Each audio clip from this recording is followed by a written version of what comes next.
Senhor Professor Dr. Oliveira Salazar, Excelência, o governo a que Vossa Excelência preside e o regime que Vossa Excelência personifica têm sido considerados como de inspiração cristã e baluartes da Igreja Católica em Portugal. Este facto, se tem para o regime incontestáveis vantagens políticas, por vezes demasiado exploradas pela situação, exige uma submissão à doutrina cristã para que, sem mentira flagrante, não seja rejeitado pela consciência católica. Implica ainda, tácita ou explicitamente, uma solidariedade da Igreja e de todos os católicos que dá a estes o direito e o dever de procurarem esclarecer-se sobre alguns problemas graves que se põem à sua consciência, não só como cidadãos, mas também como cristãos, para que um silêncio demasiadamente prolongado não seja alcunhado de cumplicidade ou o alheamento total não seja considerado cobardia moral. Os signatários declaram não sentir qualquer animosidade contra Vossa Excelência. Pelo contrário, todos católicos reconhecem a validade cristã de muitos princípios defendidos por Vossa Excelência. E quase todos educados na estima e no respeito da sua alta personalidade, só pouco a pouco e dolorosamente começaram a duvidar da aplicação autêntica de alguns desses mesmos princípios, até chegarem à conclusão, porventura demasiado tarde, que a sua consciência de cristãos e a sua dignidade de homens lhes impunham o dever de se dirigirem a Vossa Excelência, nos termos em que agora o fazem.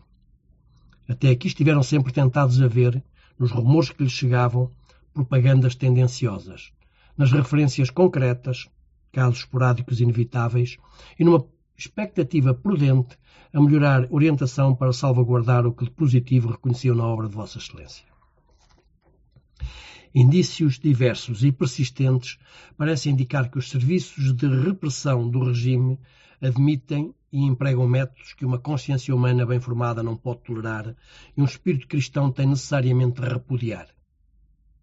Durante muito tempo foi possível manter uma grande parte da nação num desconhecimento destes processos, por uma censura extraordinariamente apertada, por uma propaganda adequada e também, possivelmente, pela eficácia dos processos de repressão que forçava ao silêncio as próprias vítimas ou as testemunhas.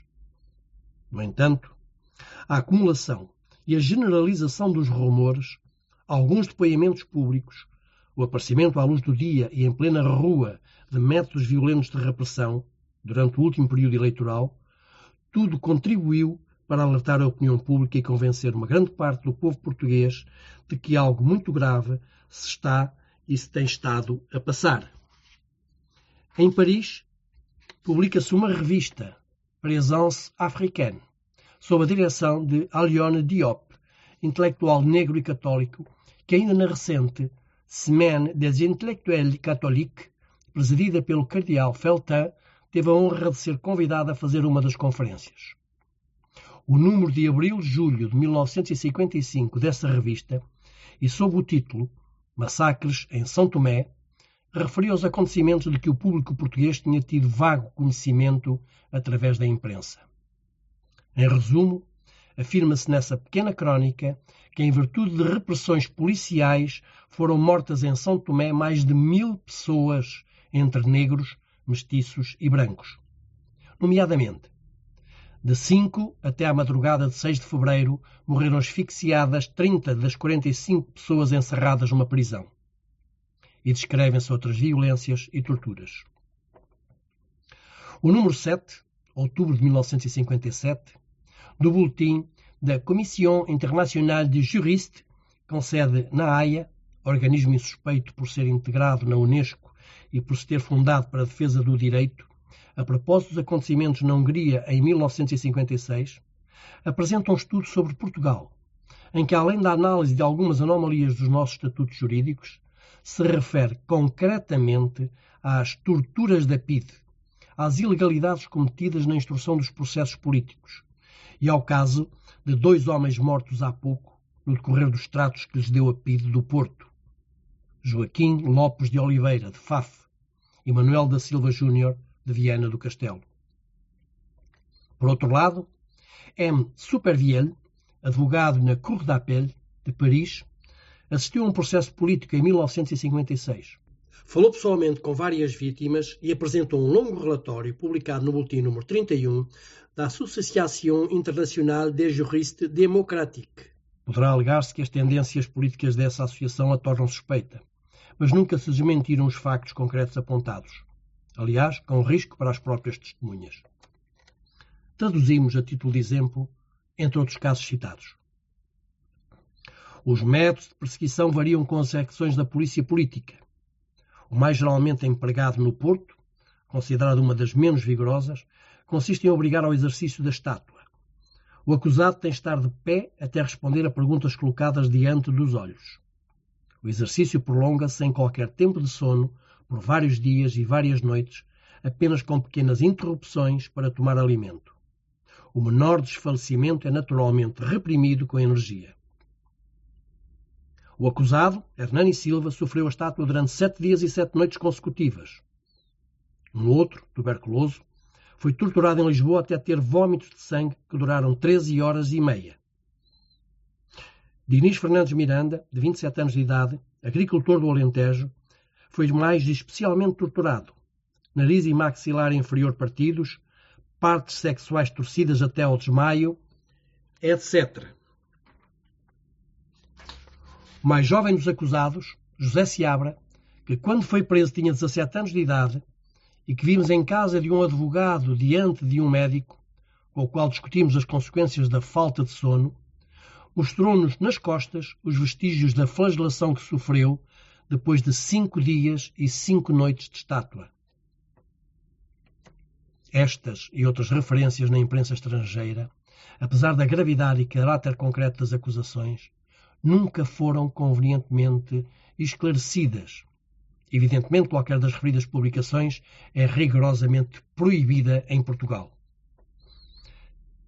Em 23 de março de 1957, 72 advogados de Lisboa e Porto fizeram ao governo uma exposição em que referiam o caso dos 2 detidos falecidos no Porto e outras irregularidades.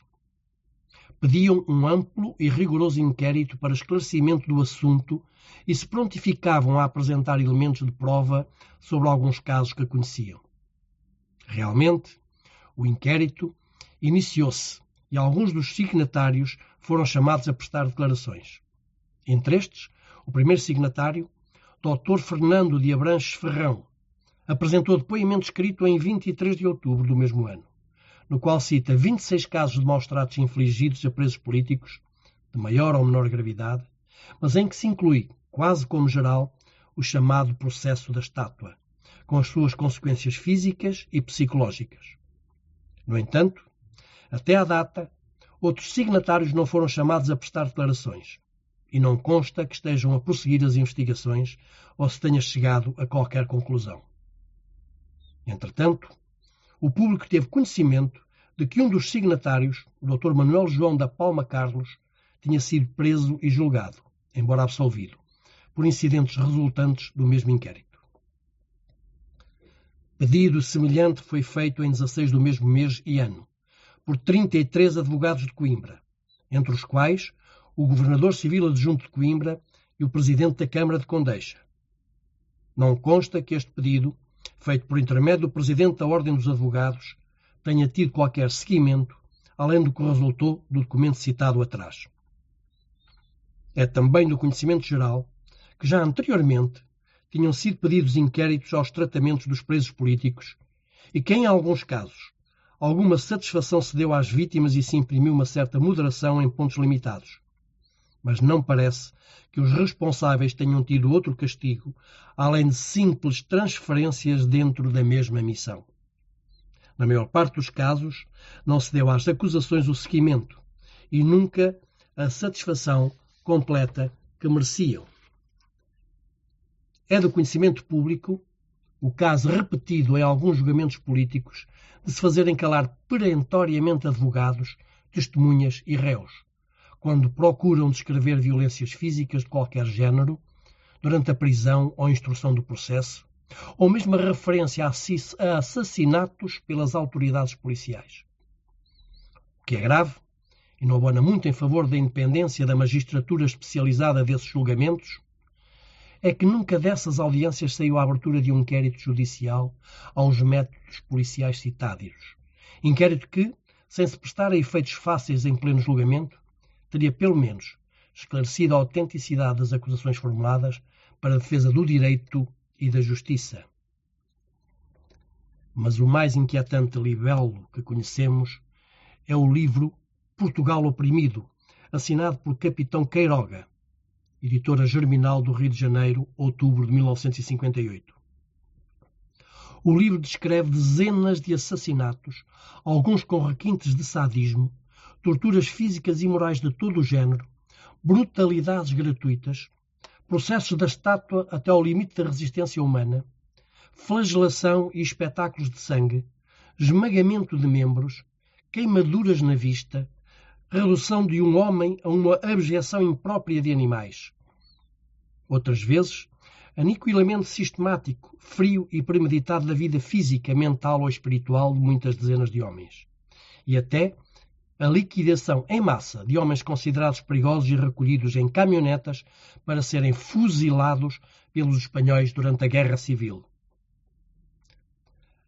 Apesar do tom de linguagem compreensível pelo ambiente que o próprio autor declara ter vivido, e mesmo que umas acusações, por mais vagas e imprecisas, não possam ser tidas em consideração, e noutras possa haver exageros, o que resta constitui acusação de tal maneira grave, concreta e precisa, citando nomes de vítimas e de responsáveis, transcrevendo cartas assinadas por pessoas conhecidas e referindo testemunhas oculares, que se impõe um esclarecimento definitivo para a salvaguarda do bom nome de Portugal e para desarmar propagandas tendenciosas que tudo tem a ganhar com um silêncio comprometedor.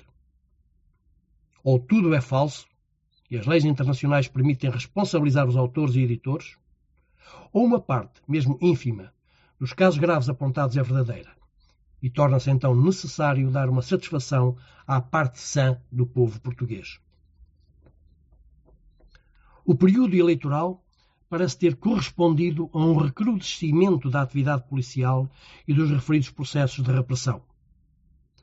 Muitas pessoas que estiveram presas citam a medo rumores, gemidos, gritos, brutalidades e sangue que adivinharam, viram ou pressentiram. Corre com insistência o caso de presos inutilizados total ou parcialmente, física e psicologicamente, talvez para toda a vida. Citam-se mortes e descrevem-se processos de tortura. Não sabem os signatários o que há de verdade nestes rumores e não podem confirmar, com documentos, casos concretos que sejam suficientemente elucidativos. A dificuldade de obter testemunhos mostra, talvez ainda mais, o terror que os processos de intimidação inspiram. Mas a persistência e generalização dos rumores, junto aos testemunhos públicos que se referem atrás, são suficientes para não permitir que possam ficar tranquilos com o simples desmentido da PIDE, homens e cristãos que se revoltaram e revoltam contra os casos da Argélia, de Cuba e, sobretudo, da Hungria e de outros países submetidos ao regime comunista. Refere-se apenas a um caso recente que teve suficientemente publicidade por um conjunto de circunstâncias acidentais. No Diário de Notícias, de 1 de agosto de 1958, vinha publicada a seguinte notícia entre os factos diversos da cidade. Morte súbita. Faleceu subitamente na via pública Raul Alves, de 44 anos, soldador, residente em Vila Franca de Xira. O corpo foi removido para o Instituto de Medicina Legal. Acontece que este senhor estava preso à ordem da PIDE e que o seu enterro se realizou uns dias depois por ordem e organização da mesma polícia na Póvoa de Santa Iria, em 2 de agosto. A autoridade local, depois de vencida a oposição da citada polícia, mandou abrir o caixão, antes de descer à cova. E o público presente, apesar de se terem tomado todas as precauções para se dificultar a sua ocorrência, pôde verificar que o cadáver tinha a parte superior do crânio esmagada, além de outras deformações. É ainda do domínio público que numerosas pessoas presenciaram, pela mesma data, um homem pendurado exteriormente numa das janelas da sede da PIDE até se precipitar no solo após gritos lancinantes. Seria o mesmo Raul Alves? Suicídio subsequente às sevícias? De qualquer forma, tudo o que se passou, a notícia dos jornais, o comportamento da PIDE, a falta de esclarecimentos, tudo é de molde a sugerir as mais graves suspeitas. E os rumores continuam e acentuam-se. A opinião pública está cada vez mais alarmada. A Excelência. Quereriam os signatários poder ser efetivamente convencidos de que tudo o que indicam pode ser amplamente esclarecido, salvando inteiramente a responsabilidade de Vossa Excelência e do regime, e, portanto, também, de certa maneira, a sua, já que, como católicos, alguma solidariedade sentem com um poder que, no consenso público, tem tido o apoio da Igreja. António Ferro escreveu em 1933. Salazar, cuja responsabilidade na polícia de gabinete lhe pertence apenas há 6 ou 7 meses, reprova energicamente todos os maus tratos passados, presentes ou futuros nos processos políticos e dispõe-se a reprimir energicamente tais abusos. No entanto, depois de Vossa Excelência ocupar o poder durante 26 anos, uma grande parte da opinião está hoje convencida de que os tais abusos se mantiveram persistentemente, aumentaram em larga escala e não foram reprimidos como deviam. Hoje, com a opinião pública alarmada, os depoimentos citados não pedem apenas uma repressão enérgica, exigem também uma satisfação ampla, um esclarecimento total. Essa satisfação ampla e esclarecimento total só Vossa Excelência tem poderes para os ordenar. Impõe-se a realização de um inquérito esclarecedor, com inquiridores insuspeitos, que nos seus títulos legais juntem um mínimo de independência política. Com ampla publicidade e divulgação na imprensa, com total garantia às vítimas e testemunhas de que seriam assistidas por advogados da sua escolha, com liberdade de ação profissional, sujeitos a peritagem médica imparcial e de que contra eles nunca seriam exercidas quaisquer represálias, além das que a lei prevê para os casos de falsos testemunhos. Em face dos resultados desses inquéritos, avaliada objetivamente a medida e alcance das acusações feitas, impor-se-ia a identificação pública e a exalturação dos eventuais responsáveis, qualquer que fosse a sua categoria, até para salvaguarda dos que nada têm a ver com tais acusações. E a promulgação de medidas que dessem à nação a garantia de que esses métodos se não repetiriam, pelo menos com a impunidade com que teriam sido praticados até agora. Então, e só então, se poderá partir para uma autêntica pacificação do país. Só assim será possível começar a recompor uma frente nacional que Vossa Excelência lamenta alguns católicos tenham querido romper. Só nestas condições Vossa Excelência poderá ainda continuar a considerar-se com direito ao apoio de cristãos honestos.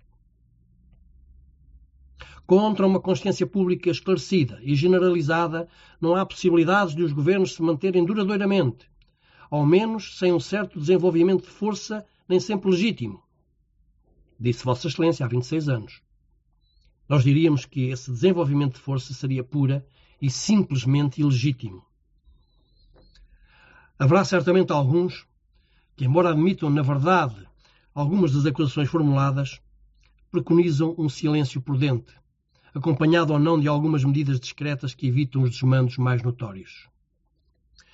Em nome de um pretenso realismo político, negam-se a esclarecer completamente a verdade, com medo de dar armas aos inimigos da situação, com receio de serem acusados por Vossa Excelência de solidariedades estranhas, se não criminosas cumplicidades. O que é certo é que uma consciência cristã, honestamente informada, tem de rejeitar tal realismo político, quando possam existir mortes, sangue, violência e injustiça. Já em 1933, Vossa Excelência parecia justificar certos abusos cometidos pela polícia, porque se chegou à conclusão de que os presos maltratados eram sempre ou quase sempre temíveis bombistas que se recusavam a confessar, apesar de todas as habilidades da polícia, onde tinham as suas armas criminosas e mortais. Só depois de empregar esses métodos mais violentos é que eles se decidiam a dizer a verdade. E eu pergunto a mim próprio, continuando a reprimir tais abusos, se a vida de algumas crianças e de algumas pessoas indefesas não vale bem, não justifica largamente meia dúzia de safanões a tempo nessas criaturas sinistras. Também hoje, muitos entendem desculpar a aplicação de métodos designados simbolicamente por meia dúzia de safanões a tempo, o que porventura chegam à tortura e ao assassinato, sob o pretexto de que são exercidas sobre os comunistas, a quem aplicariam também o qualificativo de criaturas sinistras. Parece, de facto, que, pelo menos em alguns períodos, a repressão mais brutal se exerce sobre suspeitos de comunismo ou como tais considerados. Mesmo que assim seja, importa declarar formalmente que se o comunismo é um erro e se certos dos seus métodos são crimes, o comunista é sempre um homem e o cristianismo nos ensina que tem o direito ao respeito da sua personalidade e consciência individual. Nem contra um criminoso se podem usar os métodos que se denunciaram atrás. A sua aplicação a simples suspeitos abre a porta a todos os desmandos e abusos. Aliás, os comunistas são também muitas vezes homens honestos, porventura levados ao seu ideal por um anseio legítimo de maior justiça social. Como disse o Cardeal Patriarca de Lisboa na sua mensagem natal de 1954. Tem de se confessar que a construção marxista de um mundo melhor é hoje a esperança messiânica de multidões de homens que não creem em Cristo. Não compreende o nosso tempo quem não senta o ímpeto óptico que a anima. Mobiliza com muito lastro túrbido aspirações profundas do coração humano, que esperam pelo Redentor. Aspirações de justiça, de felicidade, de fraternidade. A coragem e força do ânimo com que os comunistas sofrem violências e perseguições por amor do seu ideal torna-os merecedores da admiração dos homens e faz lembrar a promessa do Evangelho. Bem-aventurados os que sofrem perseguição por amor da justiça, porque deles é o reino dos céus. Certamente poderá invocar-se o caso de semelhantes processos, ainda mais graves e generalizados, utilizados em países onde triunfou o comunismo, para justificar o que se passa no nosso. A isto bastaria responder que nós pretendemos representar uma civilização que adotou os princípios cristãos, ao passo que as sociedades comunistas tiveram, ao menos, a franqueza de negar esses princípios. O que há de positivo e vital nas democracias ocidentais são ainda valores cristãos, como o culto da pessoa humana, o respeito da liberdade individual, a confiança no direito, a compaixão pelos que sofrem.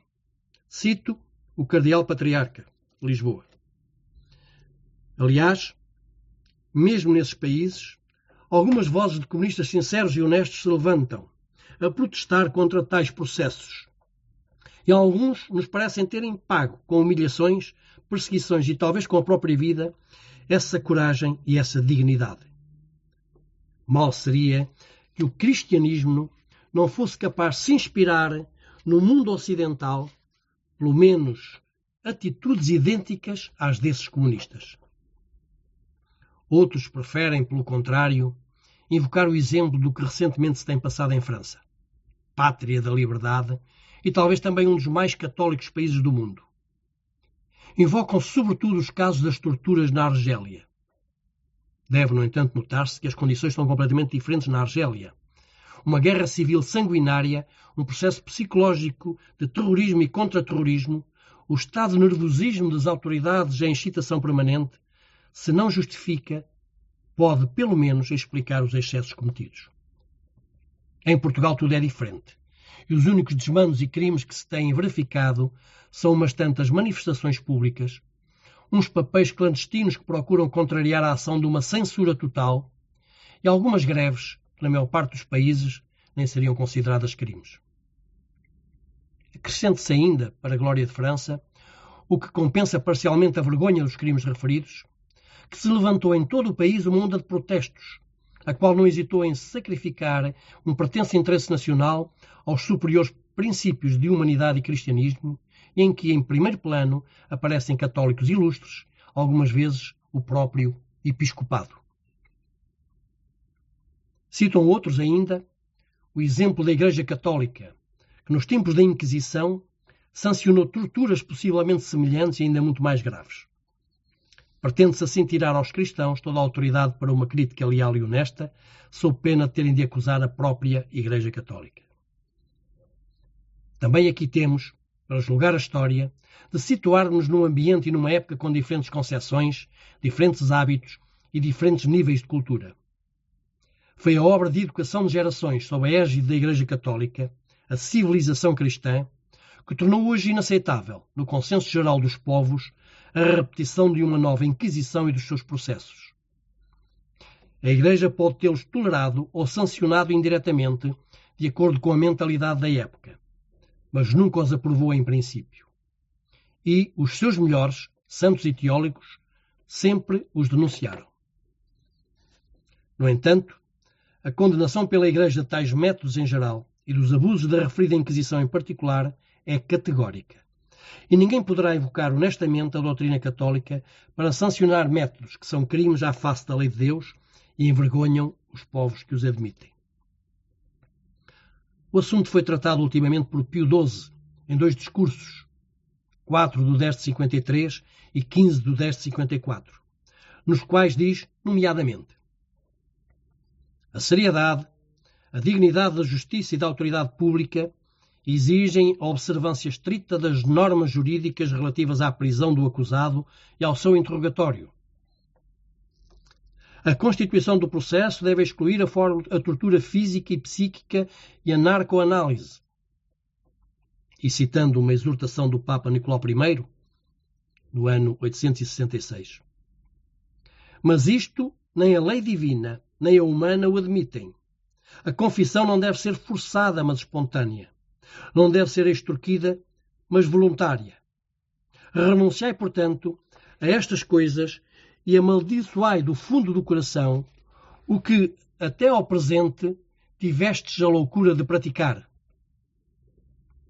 E pergunta Pio XII: qual de nós não desejaria que, durante o longo intervalo decorrido desde então, a justiça não se tivesse nunca afastado desta regra? Ser necessário hoje recordar esta advertência, feita há 1100 anos, é triste sinal das aberrações do procedimento judicial do século XX. Sr. Professor Dr. Oliveira Salazar, os signatários julgam interpretar o sentir de um largo setor da opinião pública e de um autêntico espírito cristão ao porem a Vossa Excelência um problema de consciência.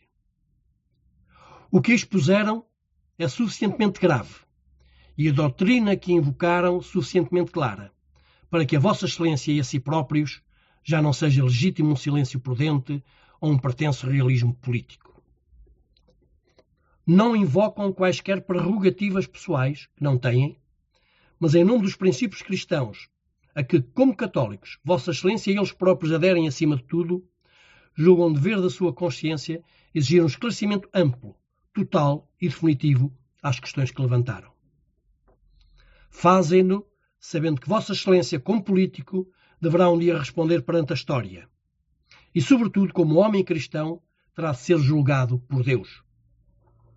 Se outros católicos, e também Vossa Excelência, julgarem que os signatários abusam dos seus direitos de simples católicos, resta-lhes a esperança de terem procedido de acordo com as exigências da sua consciência, da mesma forma que eventualmente Vossa Excelência o fará também. E só Deus julgará a todos. Os signatários esperam de Vossa Excelência os referidos esclarecimentos e providências para a tranquilidade das suas consciências de cidadãos cristãos e satisfação da opinião pública. 1 de março de 1959.